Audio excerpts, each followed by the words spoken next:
Ionic radius, ठीक है, आयनिक atomic radius हम लोग पढ़ चुके हैं, उसका वेरिएशन भी पढ़ चुके हैं, ठीक है। आज हम लोग आयनिक रेडियस पढ़ेंगे। तो आयन्स कैसे बनते हैं, जब इलेक्ट्रॉन का लॉस या गेन होता है तभी बनता है ना। When metal loses electron then it get converted into cation, and when non metal accepts electron it get converted anions, ठीक है। तो इसमें क्या है, डेफिनेशन में क्या दिया है, effective, what is ionic radius, that is the effective distance, simple distance नहीं, इफेक्टिव डिस्टेंस, जहाँ तक उस आयन का इफेक्ट वहाँ तक, समझ गया ना। उसमें हम लोग क्या करते थे, इंटरन्यूक्लियर डिस्टेंस निकाल लेते थे, एटॉमिक रेडियस में निकालते थे ना। यहाँ वो इंटरन्यूक्लियर डिस्टेंस नहीं होगा, कहाँ तक उसका असर है वहाँ तक इसका रेडियस होगा आयनिक बॉन्ड में। Effective distance from the nucleus of an ion to the point up to which it has an influence in the ionic bond, ठीक है। जैसे कि हम एक कैटायन लेंगे, ठीक है, एनायन हमेशा बड़ा होता है, याद रखना, ठीक है। इसका न्यूक्लियस ये है और इसका न्यूक्लियस ये हो गया, ये हो गया हमारा दोनों के बीच में बॉन्ड हो गया ना। तो उसके बाद जो है ये यहाँ पर दोनों का क्या हो रहा है, ओवरलैपिंग, थोड़ा गड़बड़ा गया है, ठीक है, समझ गए कि नहीं। तो ये अगर कैटायन है और ये एनायन का इफेक्ट ज़्यादा दूर तक है और कैटायन का इफेक्ट यहाँ तक है, तो कैटायन का साइज देखो कम है कि नहीं, है। This is the internuclear distance, यहाँ से यहाँ तक हो गया इंटरन्यूक्लियर डिस्टेंस,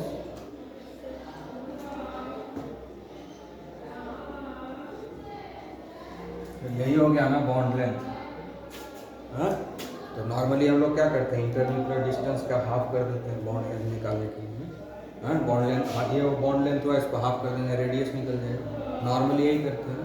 लेकिन आयंस के केस में ऐसा नहीं होता। आयंस के केस में देखते हैं कि इसका ये इंटरन्यूक्लियर डिस्टेंस है, ये बॉन्ड का लेंथ है, लेकिन दोनों ही एटम का रेडियस तो सेम नहीं है, डिफरेंट है ना।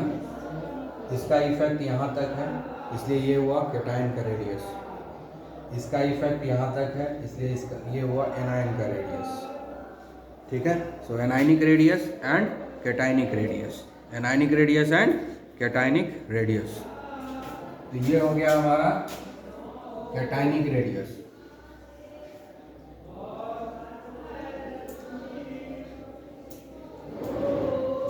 ठीक है। और ये हो गया एनायनिक रेडियस, समझ में आ गया। यहाँ से यहाँ तक हो गया एनायनिक रेडियस, यहाँ से यहाँ तक हो गया कैटायनिक रेडियस, जिसका जहाँ तक इफेक्ट है, ठीक है। ये क्या इक्विलिब्रियम है, यहाँ पर क्या इक्विलिब्रियम है, दोनों यहाँ पर है, एनायनिक और कैटायनिक दोनों का असर है यहाँ पर, ये इक्विलिब्रियम स्टेट हुआ यहाँ पर। तो इक्विलिब्रियम पॉइंट जो है उससे इधर का डिस्टेंस हो गया कैटायनिक रेडियस, और इस इक्विलिब्रियम पॉइंट से इधर का डिस्टेंस हो गया एनायनिक रेडियस। समझ में आ गया, क्लियर। और जो ट्रेंड हम लोग पढ़े हैं एटॉमिक साइज का, वही ट्रेंड इसमें भी होता है। अगर उसके ऊपर पॉजिटिव या नेगेटिव चार्ज सेम है, जैसे हम लोग ग्रुप में पढ़े ना, या क्या पढ़े थे, ग्रुप वन, किसी भी ग्रुप में, in any group atomic size increases down the group, atomic size increases down the group.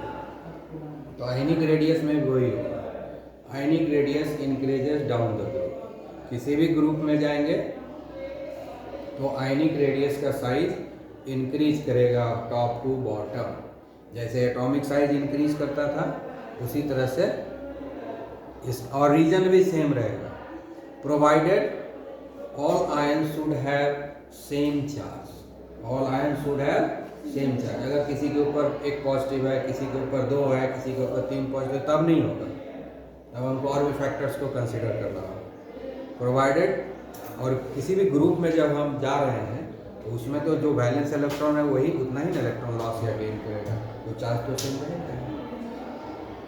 ठीक है, तो इसमें कुछ नया नहीं है आयनिक रेडियस में, बस खाली आयनिक रेडियस समझना जरूरी है। ट्रेंड वही होगा जो एटॉमिक साइज में। ठीक है, उसमें बस एक वर्ड जोड़ना है, provided all ion should have the same charge. ठीक है ना। अगर मोनोवैलेंट है सब मोनोवैलेंट होना चाहिए, डाईवैलेंट है तो सब डाईवैलेंट होना चाहिए, ट्राईवैलेंट, मोनोवैलेंट मतलब सब पर एक पॉजिटिव चार्ज या एक नेगेटिव चार्ज है ना। कंपैरिजन करेंगे सारे पॉजिटिव चार्ज वाले को करेंगे, जैसे ग्रुप 1 में करेंगे कंपैरिजन तो सबके ऊपर +1 चार्ज होगा। ग्रुप 1 में जब हम आयनिक रेडियस को कंपैरिजन करेंगे तो ग्रुप 1 में कितना चार्ज होता है, ऑक्सीडेशन स्टेट सबका +1 ही होगा ना, क्योंकि आउटरमोस्ट ऑर्बिट में एक इलेक्ट्रॉन है तो एक ही इलेक्ट्रॉन लॉस करेगा। तो ग्रुप 1 में कोई भी एलिमेंट हो, ग्रुप 1 में कोई भी एलिमेंट हो, उसके ऊपर कितना चार्ज होता है, जब वो केटायन में कन्वर्ट होगा तो +1 होगा। उसी तरह से ग्रुप 17 में अगर हम टॉप टू बॉटम जाएंगे तो कितना चार्ज होगा उसका, -1। मोनोवैलेंट, सारे मोनोवैलेंट होगा ग्रुप 17 में, उसी तरह से ग्रुप 1 में भी सारा मोनोवैलेंट होगा। तो हम तो सिर्फ एक ही ग्रुप में कंपैरिजन करेंगे, डिफरेंट ग्रुप का बात नहीं करेंगे। तो सेम ग्रुप में जब डिफरेंट एलिमेंट्स का कंपैरिजन करेंगे तो आयनिक रेडियस इंक्रीज करेगा। ठीक है, जैसा कि एटॉमिक साइज भी इंक्रीज करता है, और रीजन जो बताए थे वहाँ वही रीजन देना है, जो रीजन वहाँ बताया है वही रीजन देना है, कुछ डिफरेंट चीज़ नहीं बताना। ठीक है ना। ग्रुप 17 में जाएंगे सबके ऊपर -1 चार्ज रहेगा, क्लोरीन, ब्रोमीन, आयोडीन, फ्लोरीन सबके ऊपर -1 चार्ज रहेगा, तो मोनोवैलेंट हो गया सारा।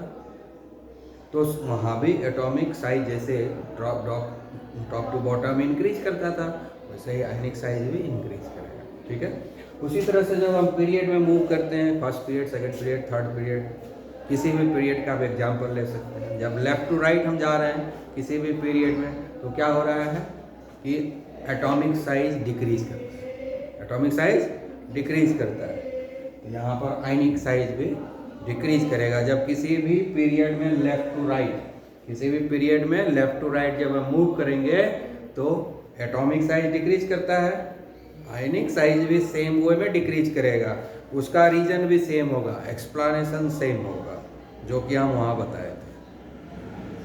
समझ में आ गया यहाँ तक बात? ठीक है, तो अब इसमें हमको नया सीखना क्या है, कुछ तो नया नहीं है, हाँ? नया नहीं लाया।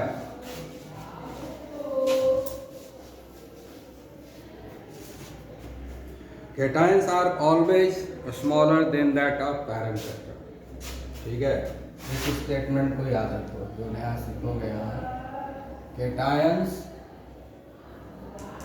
are always smaller than their respective atom।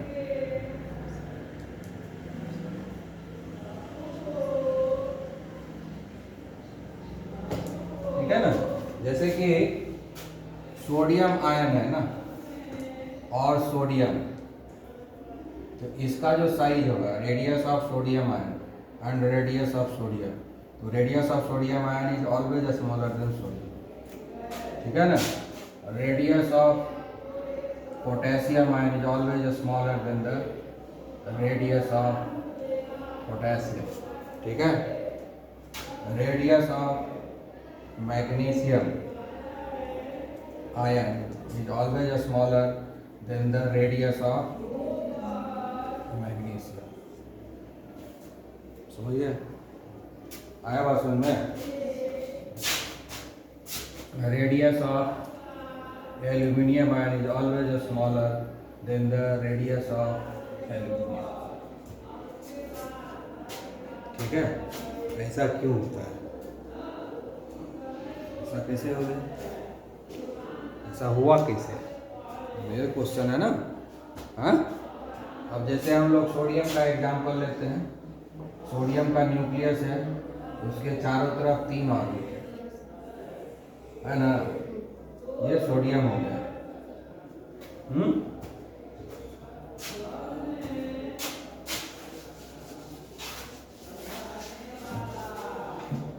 अब सोडियम का जो न्यूक्लियस है, यहाँ जो न्यूक्लियस है, सोडियम के न्यूक्लियस में प्रोटॉन कितना है 11, इलेक्ट्रॉन कितना है 11, न्यूट्रॉन सबको कोई लेना देना नहीं है, ठीक है ना, न्यूट्रल होता है atom.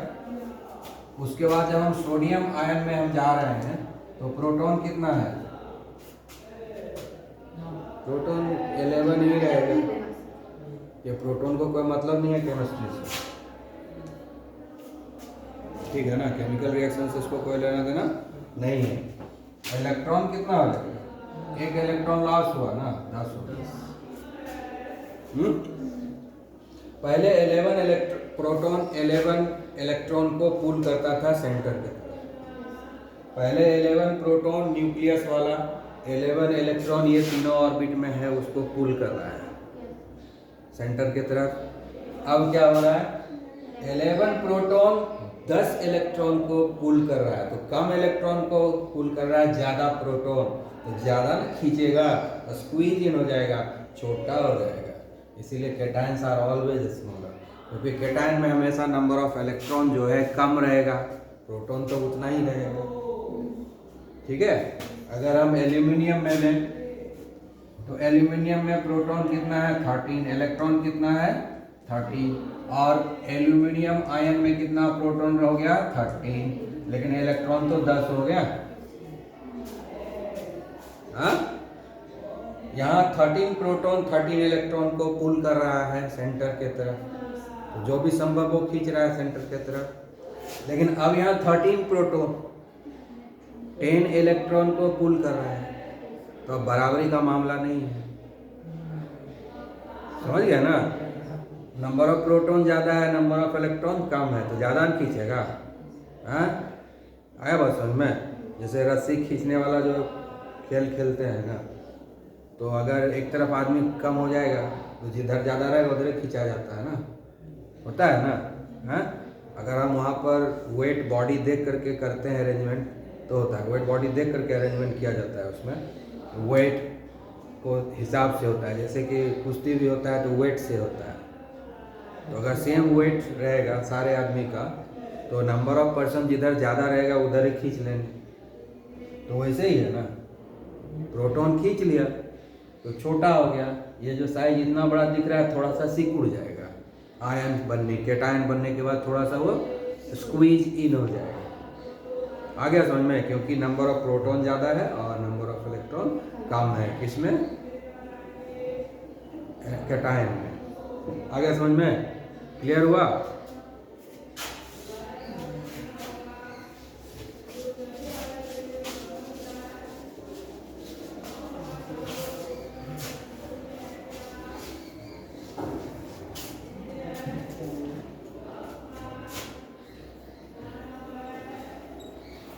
Anions are always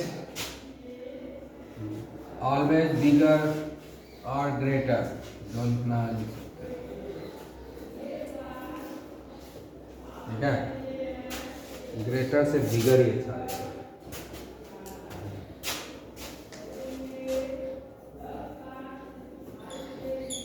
always bigger than respective atom, ठीक है। तो सबसे पहला एग्जांपल ले लेते हैं फ्लोरीन का और फ्लोराइड आयन का, ठीक है।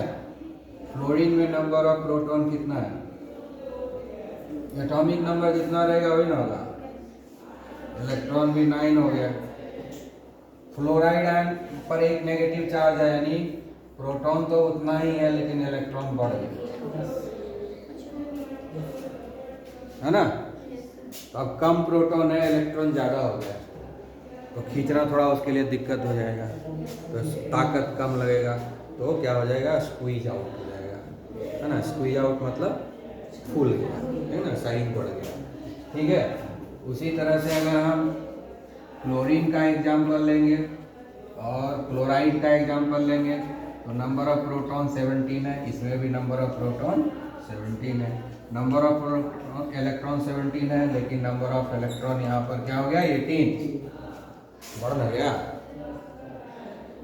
ठीक है, तो उसका साइज बड़ा होगा कि नहीं एनायंस का अपने एटम से, क्योंकि नंबर ऑफ प्रोटॉन ये लेकिन नंबर ऑफ इलेक्ट्रॉन ज़्यादा हो गया। अब कम आदमी को ज़्यादा काम करना पड़ेगा, कम आदमी को ज़्यादा काम करना पड़ रहा है।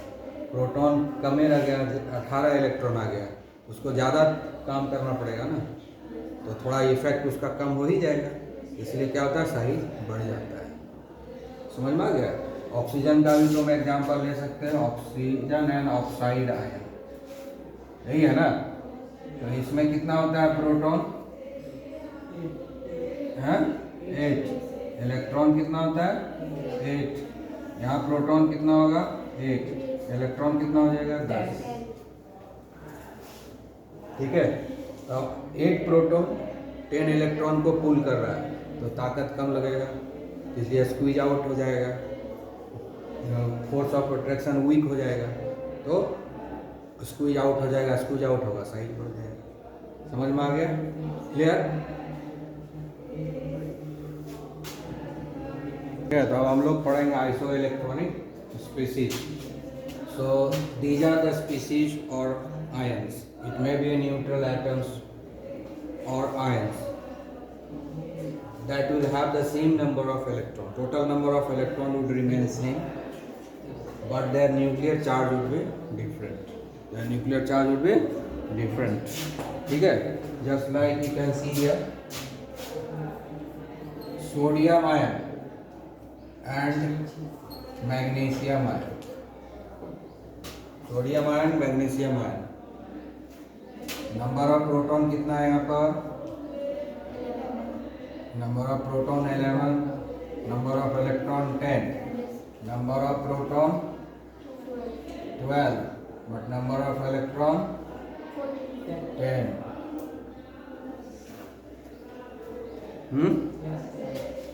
तो नंबर ऑफ इलेक्ट्रॉन सेम है दोनों, हाँ, लेकिन न्यूक्लियर चार्ज डिफरेंट है। इसमें 11 प्रोटॉन का न्यूक्लियर चार्ज है, इसमें 12 प्रोटॉन का न्यूक्लियर चार्ज है ना, 11 पॉजिटिव है चार्ज है और यहाँ 12 पॉजिटिव चार्ज है, लेकिन नंबर ऑफ इलेक्ट्रॉन क्या है सेम है। So that's why this two are isoelectronic ions. दोनों आयन है तो आयन लिखेंगे, न्यूट्रल रहेगा तो स्पीसीज लिख देंगे। ठीक है, आया समझ में। उसके बाद हम लोग फ्लोराइड आयन का एग्जांपल लेते हैं। कितना प्रोटॉन है इसमें 9, नंबर ऑफ इलेक्ट्रॉन 10 है ना, तो नंबर ऑफ इलेक्ट्रॉन सेम आ गया कि नहीं, हाँ। उसके बाद हम ऑक्साइड का ले लो एग्जांपल। प्रोटॉन कितना है, प्रोटॉन 8 होगा इसमें और इलेक्ट्रॉन कितना हो जाएगा 10। तो हमें देखो नंबर ऑफ इलेक्ट्रॉन सेम आ रहा है, लेकिन न्यूक्लियर चार्ज डिफरेंट हो रहा है। न्यूक्लियर चार्ज क्या होता है, चार्ज ओवर प्रोटॉन, तो जब प्रोटॉन जितना रहेगा उतना ही न्यूक्लियर चार्ज होगा ना। ठीक है, उसके बाद नाइट्राइड को भी दे ले लो, तो नंबर ऑफ प्रोटॉन कितना हो जाएगा 7, नंबर ऑफ इलेक्ट्रॉन कितना हुआ 10। ठीक है, न्यूट्रल सोडियम में 11 प्रोटॉन 11 इलेक्ट्रॉन होता है, तो सोडियम आयन लिए तो 1 इलेक्ट्रॉन निकल गया, तो 10 हो गया इलेक्ट्रॉन। मैग्नीशियम आयन है, मैग्नीशियम में 12 प्रोटॉन और 12 इलेक्ट्रॉन होता है, तो मैग्नीशियम आयन में 2 इलेक्ट्रॉन रिमूव हो जाएगा, तो इलेक्ट्रॉन 10 हो गया। उसी तरह से फ्लोरीन में का एटॉमिक नंबर 9 होता है, तो नंबर ऑफ प्रोटॉन 9 होगा, तो नंबर ऑफ इलेक्ट्रॉन भी 9 होगा। लेकिन फ्लोराइड आयन में 1 इलेक्ट्रॉन आ गया इसके पास, गेन किया, तो नंबर ऑफ इलेक्ट्रॉन 10 हो गया। उसी तरह से ऑक्साइड आयन है, ऑक्सीजन के पास 8 प्रोटॉन है और 8 इलेक्ट्रॉन है। ठीक है ना, 8 प्रोटॉन है 8 इलेक्ट्रॉन है, लेकिन जब ऑक्साइड आयन बना तो 2 इलेक्ट्रॉन वो गेन किया, तो 2 इलेक्ट्रॉन बढ़ गया, तो 10 हो गया इलेक्ट्रॉन इसके पास। ठीक है, उसी तरह से ये है नाइट्राइड आयन, इसको क्या बोलते हैं नाइट्राइड आयन। ठीक है, या एजाइड आयन। ठीक है, तो इसमें क्या है, इसका एटॉमिक नंबर 7 होता है तो नंबर ऑफ प्रोटॉन 7, इलेक्ट्रॉन भी 7 होगा। लेकिन जब ये नाइट्राइड आयन बना, नाइट्रोजन में 7 है, तो उसमें प्रोटॉन और इलेक्ट्रॉन दोनों ही 7 है। लेकिन जब वो नाइट्राइड आयन बन गया तो 3 इलेक्ट्रॉन गेन कर लिया, तो पहले इलेक्ट्रॉन 7 था, 3 और आ गया 10 हो गया। तो सब में देखो, ठीक है ना, सब में क्या है, नंबर ऑफ इलेक्ट्रॉन सेम है लेकिन नंबर ऑफ प्रोटॉन डिफरेंट है, इसीलिए न्यूक्लियर चार्ज डिफरेंट हो। इसको हम लोग बोलते हैं इलेक्ट्रॉनिक स्पीसीज, ठीक है। अब इसमें जो आयनिक रेडियस देखेंगे वो कैसे देखेंगे, जिसका न्यूक्लियर चार्ज सबसे ज़्यादा होगा, ठीक है, उसी का रेडियस सबसे कम होगा, ठीक है। तो आइसो इलेक्ट्रॉनिक स्पीसीज में हम लोग न्यूक्लियर चार्ज देखेंगे, क्योंकि नंबर ऑफ इलेक्ट्रॉन तो सब में सेम है, नंबर ऑफ इलेक्ट्रॉन सब में सेम है, तो जिसके पास सबसे ज़्यादा प्रोटॉन होगा वो सबसे ज़्यादा पुल करेगा इलेक्ट्रॉन को, क्योंकि नंबर ऑफ इलेक्ट्रॉन सब में सेम है। तो प्रोटॉन ज़्यादा होगा तो उसको ज़्यादा इफेक्टिवली पुल करेगा, तो साइज ज़्यादा कम हो जाएगा। यानी जिसके पास न्यूक्लियर चार्ज सबसे ज़्यादा, उसका जो साइज होगा वो सबसे कम होगा। आया बात समझ में? अब बताओ कि सबसे कम किसके पास होगा? हाँ, मैग्नीशियम का सबसे कम होगा। तो सबसे पहले हम लोग मैग्नीशियम को लिख लेते हैं, ठीक है। उसके बाद है सोडियम आएगा, हाँ? उसके बाद क्लोरीन आएगा, क्लोरीन के बाद ऑक्साइड आएगा, हाँ? उसके बाद नाइट्राइड आएगा। सबसे कम प्रोटॉन नाइट्राइड में 7 है ना, और इलेक्ट्रॉन 10 हो गया, वहाँ रेशियो ज़्यादा हो गया ना, तो वहाँ पर ताकत सबसे कम लगेगा, है ना, इसलिए स्क्वीज आउट हो जाएगा, साइज बढ़ जाएगा। तो जब आइसो इलेक्ट्रॉनिक स्पीसीज होगा तब वहाँ पर हम कैसे डिसाइड करेंगे आयनिक साइज को? On the basis of nuclear charge, ठीक है। As the nuclear charge increases size decreases, as the nuclear charge decreases size increases, ठीक है। आया बात समझ में? आयनिक रेडियस और आयनिक साइज दोनों का मीनिंग सेम है, समझ में आ गया? कोई दिक्कत? ठीक है,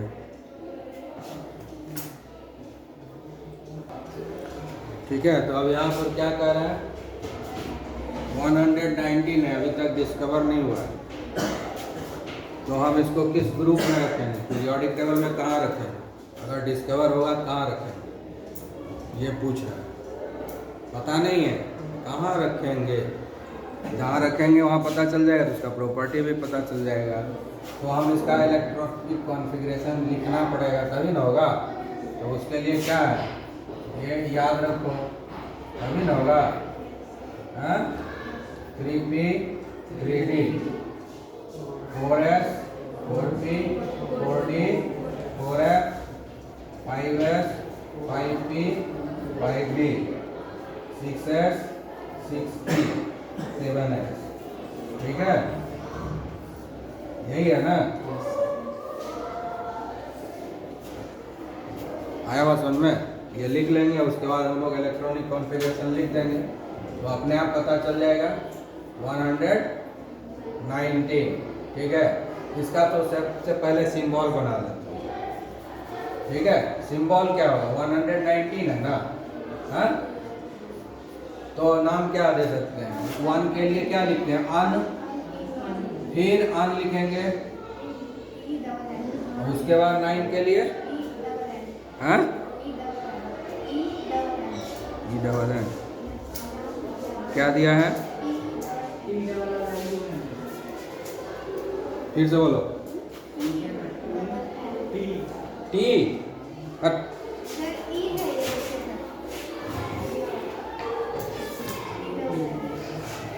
नाइन, हाँ, E-double-N। उसके बाद हो जाएगा E-double-N-I-U-M, ये इसका नाम हो गया, ये इसका नाम हो गया, ठीक है। और सिंबल होगा पहला U, फिर यू और फिर ई, तो इसका सिंबल हो जाएगा यू यू ई। अब इसका इलेक्ट्रॉनिक कॉन्फ़िगरेशन लिखना पड़ेगा, ठीक है। हाँ, तो इलेक्ट्रॉनिक कॉन्फ़िगरेशन बहुत बड़ा है, कितना लिखेंगे हम? हाँ, पीरियोडिक टेबल में देखते हैं।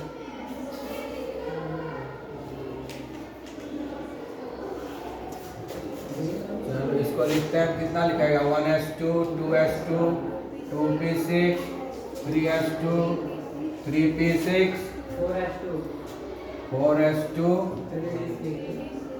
3d10 3d10 4p6 5s2 5s के बाद 4d10 5p6 5p6s2 6s2 के बाद चला जाएगा 4f14 5p10 6p6 7s2। देखो कितना हो गया?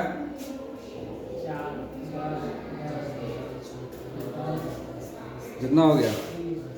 7s2 हमको लगता है नहीं आएगा, 7s1 आएगा। गिनो तो 7s में भी नहीं हो रहा है, ठीक है। यहाँ लिखाएगा 6d 6f 7p 7d 7f, ठीक है ना। तो क्या होगा? 4f के बाद 5f 4f है, यहाँ 5f आएगा ना, हाँ। तो 5f 6d 7p 8s जाएगा। 7s2 के बाद कहाँ चला जाएगा?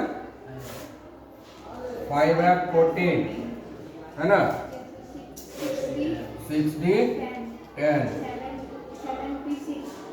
7p6 8s1